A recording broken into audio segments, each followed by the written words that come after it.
Welcome to the NFP Podcast, where we explore the empowering world of natural family planning. I'm Amy Smith. Join me and my co-host Emily Appledorn each week.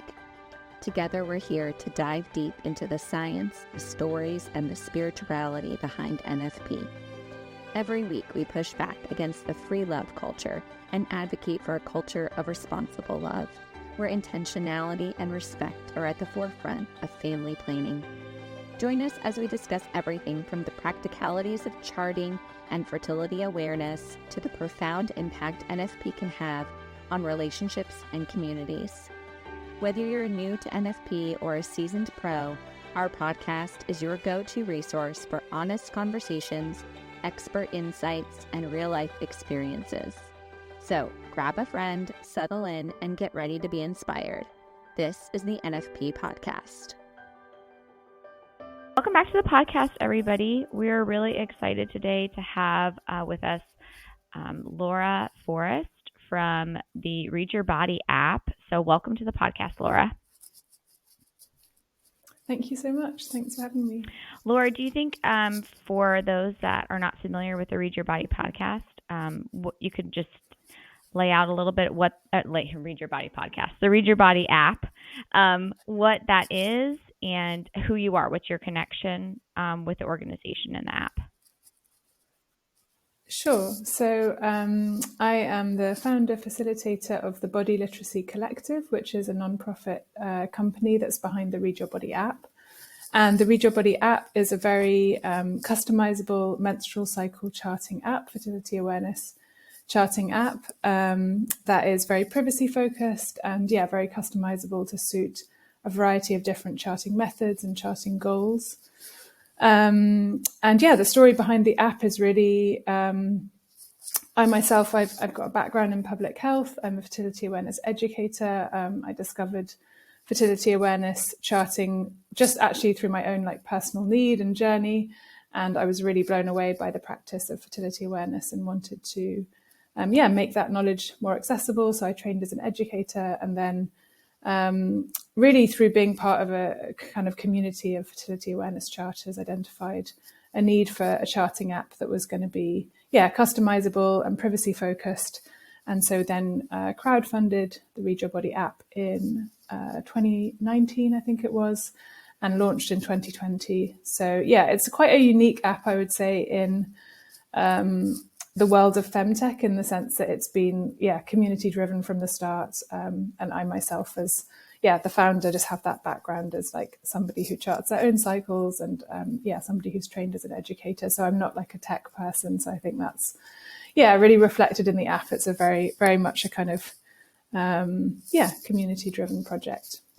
So at the time that you thought about this, I mean, there were already apps available, right, to kind of chart your cycle and monitor your period. So what made you think we need something more? Because my understanding of the Read Your Body app is it's not necessarily its own platform. It's not its own method of charting. It's almost like it's a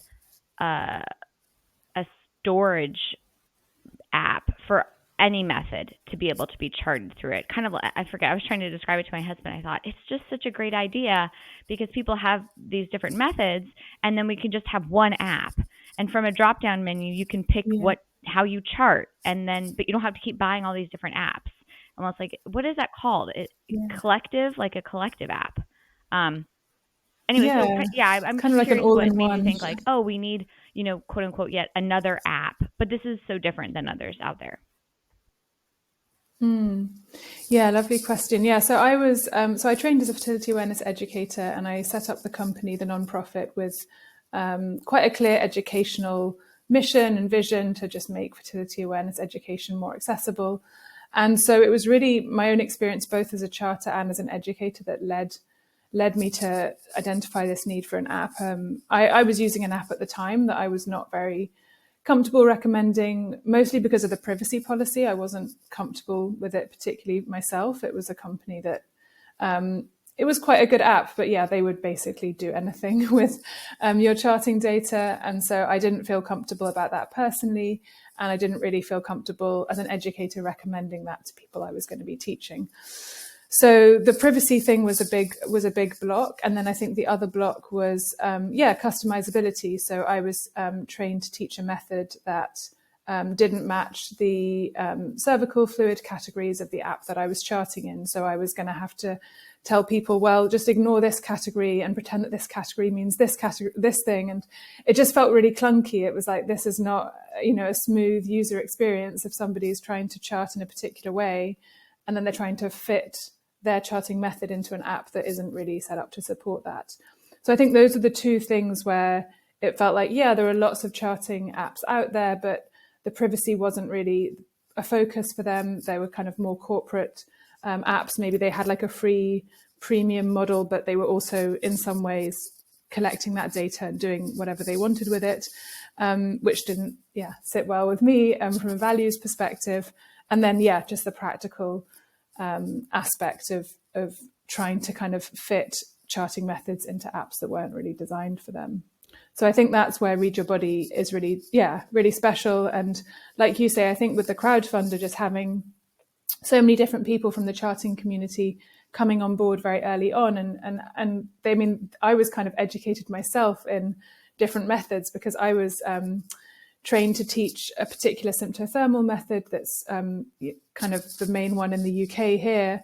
And then through the crowdfunder, I was just in touch with so many different people. Olivia, you mentioned, who's been on the podcast for SymptoPro, and so many other methods, like just learning, this method has these categories, or this method charts temperature in this way, and they want to annotate the temps with circles or triangles. So it's just kind of like the app just grew to accommodate all these different needs. And I think that's why today it's like you say, it's such a customizable tool that's a kind of all-in-one. You can set it up for really any method because it's been built through this community process of listening and people coming in with their feedback and their ideas and their needs. So I think that's what makes it so unique. Now, one of the things I also think that makes it unique, or just like a great kind of like business idea, is I'm not as familiar with the Read Your Body app. I chart with the FEM app right now, which I understand you can also access through the Read Your Body app, like that method of charting. Yeah, there are some FEM educators that also recommend Read Your Body. So FEM has an app, and then there's also the ability to chart the FEM method in the Read Your Body as well. Okay, so that to me, I feel like is like one of the most unitive ideas behind this app. Is like, I'm thinking of myself, if I am really passionate about the science of this method, and I'm trying to facilitate training people to teach this method, and I'm working with doctors to train them to read charts, and then use specific medical approaches to address underlying issues. And then people are wanting an app in order to like store their data, the women that are charting their cycles. But I'm just like, I don't have the time or space to do an app. And it's like, in comes Read Your Body. Like, how great to just reach out and say, hey, kind of like, here's our information. Will you guys just add our chart to your app, and then we'll just send our people to you? Like, it just seems like what I'm thinking like from a business idea, like what a load off if I was a charting company, if you will. I mean, lack of a better word, right? This is kind of like uncharted territory because we don't really talk about business in the terms of fertility awareness. But if I was the method creator and a method, teacher, how great to have like this one app. I just need one app now. And from a drop-down menu, depending on my season of life, depending on what method I'm using at the time, I can just pick that chart, up it pops. I can share it with my medical provider or with my fertility educator. Like, I don't know. For some reason, I was like, genius. Sounds great. Like, super easy and simple. Yeah, I mean, that was never the kind of strategy, I would say, from the start. This whole project has really evolved very organically, but I think you're right. I mean, the feature that we're working on now is settings templates, so different for different methods. So like you say, well, there's going to be a pop-up menu in the app where you can just say, I'm charting with FEM or I'm charting with SymptoPro, and then the whole app will be set up exactly as you need. Because thus far, you've had to kind of go in and manually select all of the different, cervical fluid or temperature options that you need. So you can configure it exactly as you need for SymptoPro or for FEM or whatever at the moment. But this new settings menu, this template menu, will just allow you to literally, with the tap of a single button, select the method that you need.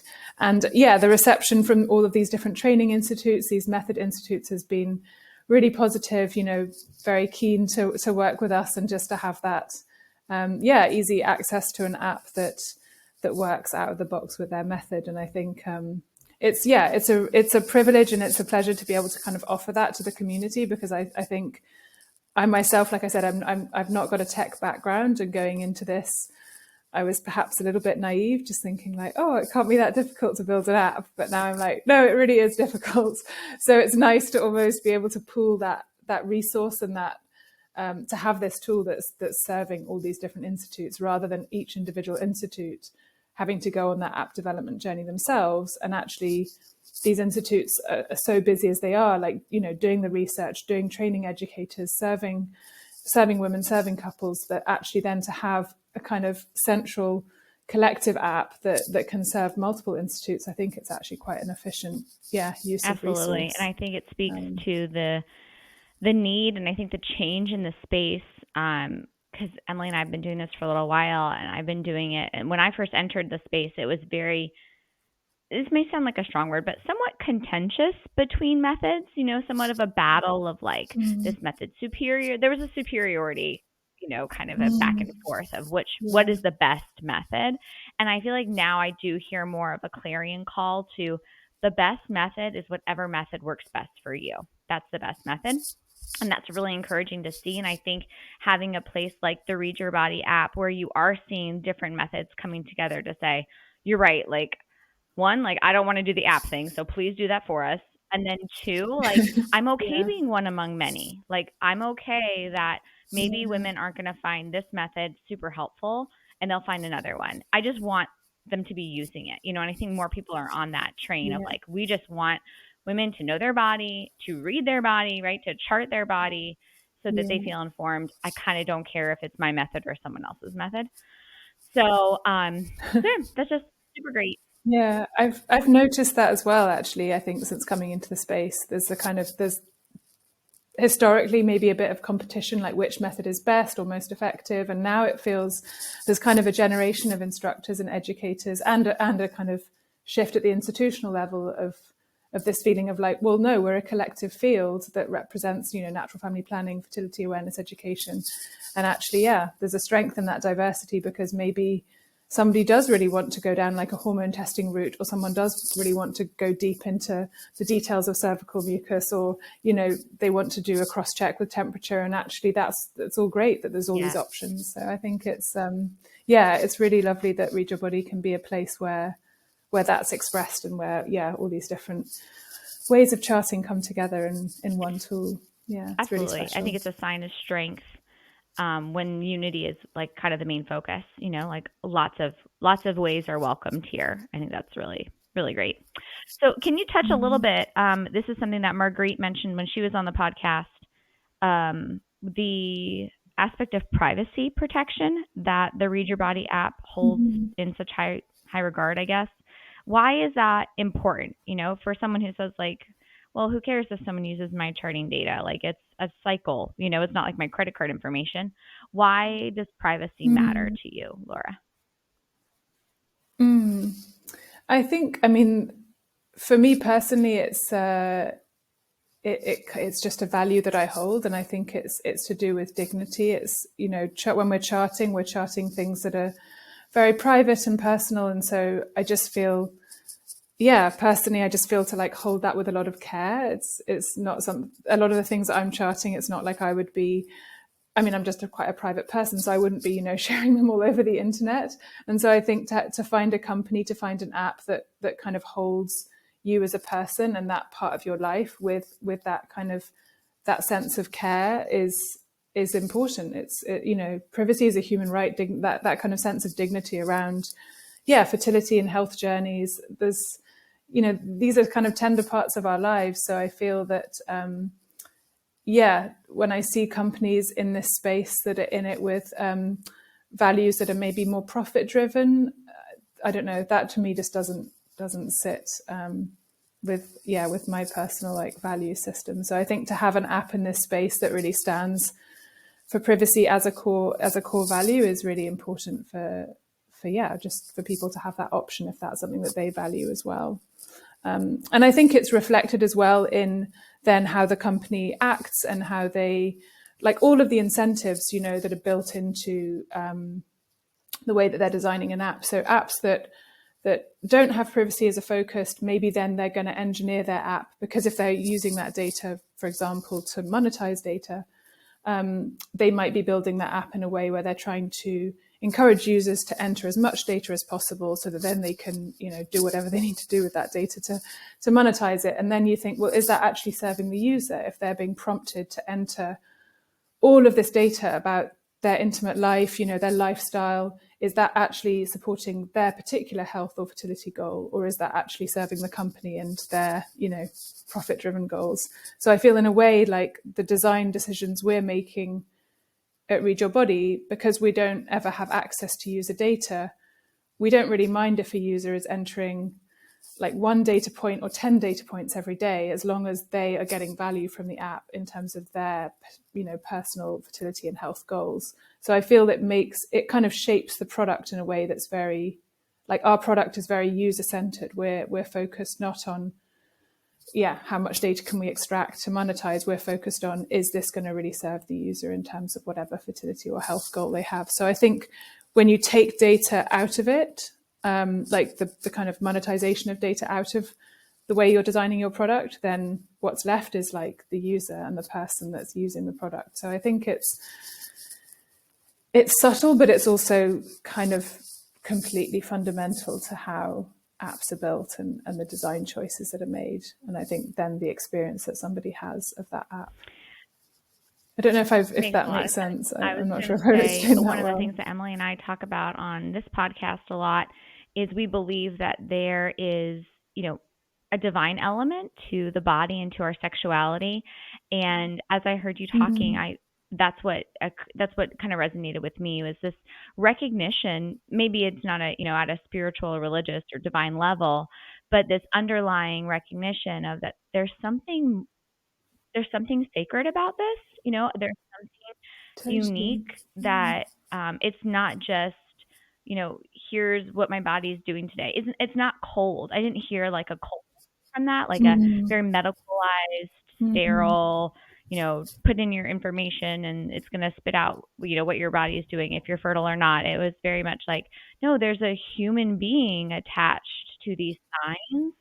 And that's what we're focusing on first. So I think that's just beautiful. I give you a lot of credit for that. That's awesome.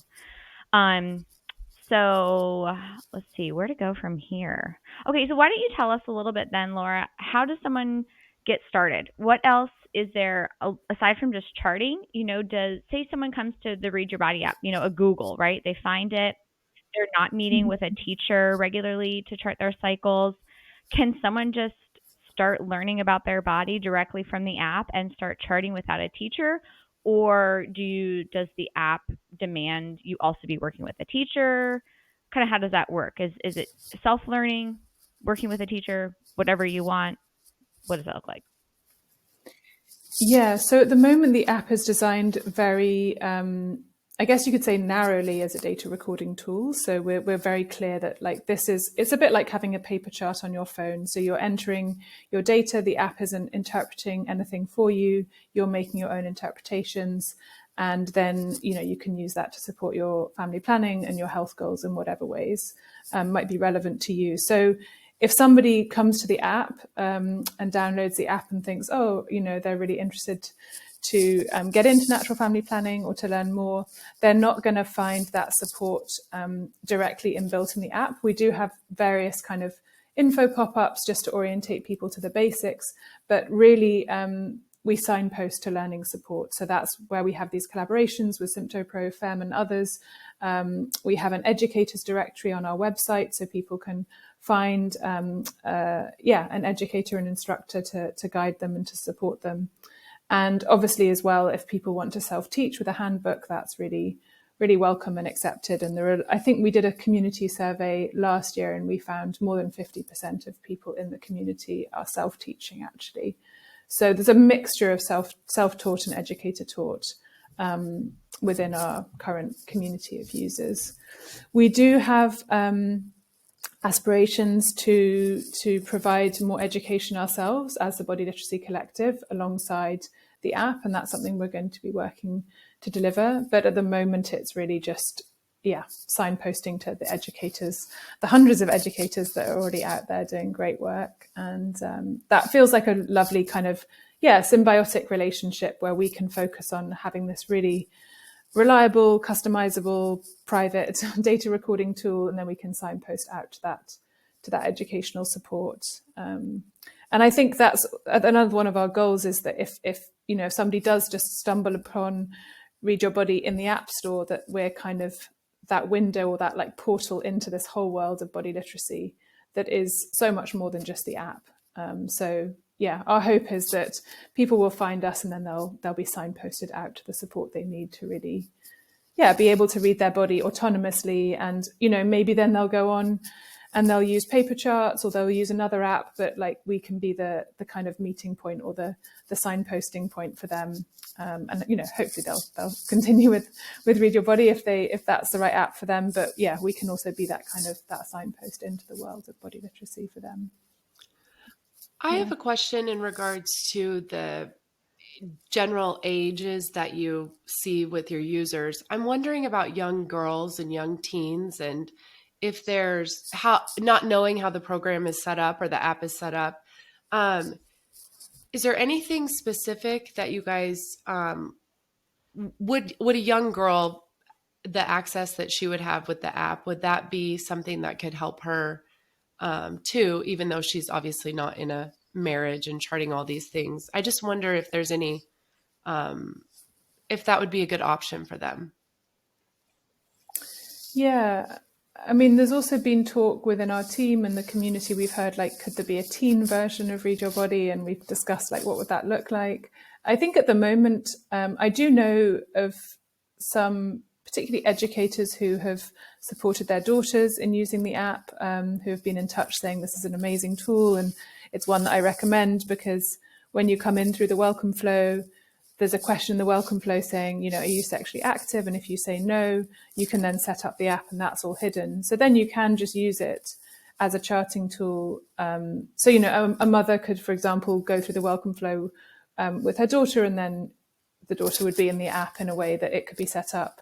And I know Christina, who's Pearl and Thistle, who's a Boston cross-check instructor and does a lot of work with young girls. I know she recommends the app and has a sort of template that she set up. So that kind of accompanies her program for young girls as a kind of option if they want to be using the app. So I think it can be used by girls in that kind of moment of life, if they're wanting to track. And there's a custom info line feature where you can set up your own tracking categories if it's just things like your mood or your energy throughout the cycle, or if you've got particular symptoms, if you're wanting to track if you've got period cramps or things like that. So it can be very, you don't need to be tracking temperature, for example, or hormone tests. You could turn those things off. So yes, I think it can be set up quite well for girls. We don't knowingly kind of target or market to that age range, I think, because we feel that I think that ideally the app, like I was saying, it needs to be used alongside learning support. So it's more if there are educators who are working with that age range, I know that they might recommend the app. That's great. But our kind of outreach is more, I would say it's more sort of, well, not exactly targeting, but it's more reaching, I would say, women in their 20s, 30s, 40s. That's great. I think we have a lot of listeners that have young girls, young teens, and they're interested in options for them, to introduce them to just the general biomarkers that we need to be looking for. And if they could have access to something like this, I think this is really great. And I love that it's customizable to take out the sexual activity part. And so that's not just in your face, which I think that's really encouraging. How does, if you're a teacher, a fertility awareness teacher, how do you get added to your website? We have an educators part of our website where there's a sign-up form. So educators can submit their profile to be included in the educators directory. We also have a Friends of Read Your Body initiative where educators can gift 3 months of free app access to all of their clients. So if you're supporting people through like a 3-month learning program, then you can offer 3 months free of Read Your Body as part of that program, and that's quite a nice benefit. So yes, kind of like an extended free trial. That's awesome. And yeah, if you're an educator, Laura, sorry, I just want to make sure I understood that. So if an educator is signed up through the app, like is on your app, is one or on the website, I guess question. So on the website, the Read Your Body website, is all that information accessible through the app as well, or it's two separate things? Like there's the website and then there's the app. So in the app, there's like a support menu in the app, and then there's a Find an Educator link, and then that opens into the educators directory. So if somebody is needing support in the app, they can contact us if they have a question about, how to do something with their app settings. But if they contact us and say, I mean, it very rarely happens, but if someone contacted us and says, like, have I confirmed ovulation on this chart? We would just say, we don't offer that support, but here's our educators directory, and you can find an educator who can give you that kind of learning support. So that is available directly from the app. So it's like contact us, which is more app queries, or like find an educator if you need that. And then support. The educator on the app can offer whoever they're working with up to 3 months of charting with the app for free. That's great. Now, Correct. What is the annual cost of the app? It's $20.99. Wow. Okay. So yeah, and there's a 30-day free trial. So 30-day free trial for everybody, and then if you're working with an educator, you get an additional 90 days if they're part of the Friends of Read Your Body initiative. Awesome. So that's quite a nice benefit. And also educators, if they're certified with one of the institutes that partner with us, educators get free app access for themselves. Oh, nice. Actually. Oh, that's really great too. Yeah. So that's a nice benefit of those partnerships. That's awesome, Laura. That's so great. Okay, so I'll link to those specific things from the website, especially if there's any teachers that want to be signed up. If you're not listed on the app and you'd like to be listed on the app, that's great. Yeah, I can send you the link for that, for the educator sign up. That'd be great. Yeah. Okay. I'm trying to think. I think that was all those are pretty much all the questions I had. Emily, anything else you wanted to ask her? No, I think that was really great. I'm just so interested to hear about the different ages and just how all that works. So I think it sounds like it would be really user friendly to anybody's reproductive life. Yeah, I think that's the goal from first period to last, like to be able to accompany people through that. And like with the different methods as well along the way, someone's self-taught, and then maybe there's a method they're using as they're, starting a fertility journey, or maybe they're postpartum, or their approach like perimenopause. I think that's also the beautiful thing is some people find a method that they just love, and that's their method through their life. But other people, I think, will toggle through different methods at different life phases. So to have an app where that can be the common thread of like supporting you through all those different life phases and methods, I think that's also really special. I'm curious, since now you're in kind of the tech world, have you discovered any other aspects of femtech that you find to be really interesting or helpful with fertility along the lines of fertility awareness? I think there's a whole stream now of wearables, particularly like I think one of the things I'm kind of keeping a bit of a finger on the pulse with is the developments. We're not going to go into that space, but different wearable thermometers that people are using in the community, and also all these hormone tests. So I know the Marquette Institute is doing a lot of work around the Mirror monitor as well as Clear Blue. So there's I think there's a lot of research around how these different tools can support a fertility awareness charting practice. But I would say for me personally and within the team, our personal ethos is really on body literacy and kind of, it's an interesting position to be in because we've created this app, but I think our personal ethos is very much like read your body, like connect with your body, know your body. And so we're not, like we're supportive of tech and you know, appreciative of these different like hormone test monitors and wearable thermometers, but also just want that thread of like body literacy and self-understanding to be like the core focus. So I think that's also where we feel we've got a role to play. Like we represent we represent a focus on like education and body literacy within this wider world of femtech. But we are like, we're wanting to collaborate. We're wanting to make sure that people have the data that they need and they want in the app. So looking at ways we can do more integrations with different thermometers and allow people to bring in like hormone test results, more quantitative hormone test results that you can graph.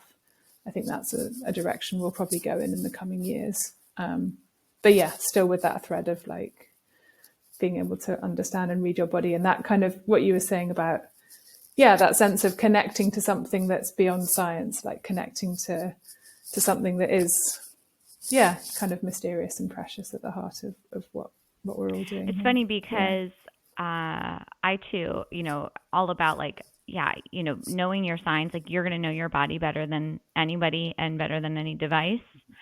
And at the same time, I understand just operating in the world, and sometimes I'm busy and things get crazy and I miss an observation or something happens and I forget to take my temperature, and how nice it would be to have some device that could just tell me like, here's where you're at. Like you don't have to like, you know, it doesn't have to be one more thing you have to worry about today, you know? It's almost like if someone else could like just come in and brush my teeth for me, like great, one other thing I don't have to think about, you know, to make space for other things. So it's a hard kind of place to be, you know, kind of the rock and hard place of, well, it's still really important to know this. And at the same time, it would be really nice to have like a tool to help me kind of keep track of this. So like I didn't have to do all of the work. And I think there's like a good balance there, right? Like it's not letting, and this is something Emily and I talk about too, is, you know, especially with apps and even the ones that are backed by all the great algorithms and they're matched with the science, you know, the evidence-based research to support how the method was developed. It's still like, you know, your body better than, you know, what Marguerite says, right? Like you're smarter than your smartphone. And so to use it as a storage, but still, you know, to be the one to be like the primary interpreter, it's almost like incorporating more femtech the longer you've been doing it, you know, like taking away any aids at the very beginning. It's like teaching a young person math. You know, you use a paper pencil, we teach you to add, subtract, multiply, and divide, and then we slowly introduce like the calculator. But we want you to have a basic understanding of the concepts and how everything works before we give you this, because just having that knowledge is going to be helpful should the technology not be available at some point, should the technology be failing at some point, and so you'll have to figure it out. So anyway, maybe we can make somewhat of a similar analogy. Right. You know, that was my attempt there anyway, too. I love that analogy. I've never heard that before. So. Really smart. Anyway, okay. Yeah, this has been great, Laura. Thank you so much through our technical difficulties for sticking around. And anything else you'd like to share or talk about? Anything new coming out with, you know, Read Your Body that you'd like to share? If not, I'll include all these links so people can go and check it out regardless of their age, especially our moms that listen for their young girls. Sounds like a great resource. Yeah, I think the only other thing to say is just I don't know, I don't want to give a timeline for it, but probably next year as our next big focus, aside from the settings templates for the different methods, is a partner app. So I think that from an NFP perspective is going to also be very interesting just to have a window. So for partners of people who are using the main app, there'll be the ability to see the chart in real time and just to be more active participants in a charting journey and an NFP journey. So that's something that we've done interviews with, focus groups with various men, and just understanding their needs and their desires in terms of what they need for, to be involved in an NFP or a fertility awareness practice. So that feels really exciting, and that's on the radar for. That's so awesome. Yeah, that's so awesome. So right now, if you're charting with the Read Your Body, you can't share it with like your spouse? You can export a chart to share with your spouse, and that would be, you could, for example, send them a message with it. But if they want real-time access to it, that's not currently possible. Part of the privacy because of the way Yeah, because of the way we've set it up, so it stores the data just on your device. There's not device-to-device sharing yet, but that's something we're working on. So it's a huge kind of technical piece of work to do, across device sharing in an encrypted way, in a very private way. And then that's what's going to allow us to deliver this partner app. Laura, that's so cool. It's a long time coming. It feels really exciting. That's so exciting. Yeah, because Emily and I talk about that as well. We've chatted before, but I've taught a method for a long time. Emily still is actively teaching now. And I think, one of the things we talk about with teaching women to chart their cycles, especially when they're in relationships, is kind of like the ministerial component of that. Or like, obviously, I'm not a counselor. I don't pretend to be a counselor, but that there are relationship dynamics that pop up when you're talking about intimate things like this, and people come at it from different backgrounds and come at it from different wounds and experiences, and those things come up. And I think addressing that, especially from the male perspective of like, wow, this may be radical and new for the woman. And we talk about that a lot in the world of fertility awareness, but the idea of, not having intercourse on certain days, planning and timing things. And wow, there's actually like a cycle to a body, like women can't get pregnant anytime. Like all of this is also like kind of brand new information for men who came from the same world we did, which is like, oh, just sex whenever, you could get pregnant at any time. Like all of these things that are not true, like they also have to go through this journey of healing, of learning. And I think we sometimes just assume, well, it's kind of all about her anyway, because she's the one with the cycle. It's like, well, men also are having unique experiences in this. And, if they're good men, they want to be involved in this journey too. They want to come alongside their woman and support her and learn. And I think that's like a different level of vulnerability for men as well, to show that they care. Like, is that a sign of weakness? Like, it's not. It's fascinating, for men to get interested in this too. I think it's a good thing, because it's just the mystery of our bodies and how they work and how they're complementary and our roles. And I think it does give the opportunity for deeper relationships to form. If we allow that, we can kind of get past maybe the uncomfortableness of the topics and what it brings up in us. So anyway, so cool, Laura. So cool. Oh, you're welcome. Yeah, it's really, I think with the partner app, it's interesting because there are some apps where you can log in if you can log in across multiple devices. But I think something about actually, going and taking the time to talk to men and listen to men and understand their unique experience of this shared experience, and then to be crafting a product like an app that is for them, it just feels, again, it's like really special. It's like, oh, here's something that's honoring their unique role and their unique experience, like you said, and their kind of unique interests and needs and vulnerabilities in this. And so it's a really cool process. We've been through kind of research design, and now we're in the sort of beginning phases of doing all the back end techie work to make it a reality. But I think it's going to be really significant to have this launch and to be a place where men can come and actually have a window into the cycle that's specific to them. Because through the research we did, that there are some men that they just want to know the kind of status, like is it a fertile day or not, and there's others that actually want to see the temperature graph, or want to understand the stats of like what's the average cycle length, or where is she in her cycle, and so it's been interesting to also see the range of like interest levels or knowledge levels or need, just different needs and how involved or how involved they are, and so I think it's a very neat journey to be going on, to be creating this product. Well, maybe we can close this episode out then by inviting you back whenever you guys launch that, to come back and share it. Yeah, that would be awesome, Laura. Yeah, I'd love to see and to hear more about that, and that's just so exciting. So Emily and I will be praying for you guys and for the launch of that. That sounds awesome. And I just echo her. Thank you for all your hard work. Yeah, it's so great. Thank you. Okay. All right. Well, that's all for today, guys. Thank you again so much, Laura, for joining us. I'll link to all those things in the show notes, and go check out the Read Your Body app. All right. Bye, guys. Bye. Thank you. That wraps up another episode of the NFP Podcast. Thank you so much for joining us today. We hope you found our discussion enlightening and empowering. Don't forget to subscribe so you never miss an episode. We'd love to hear from you. please connect with us by sending us an email with your questions and stories to thenfpshow@gmail.com. We'll be back next week with more insights, tips, and heartfelt conversations about natural family planning. Until then, love responsibly.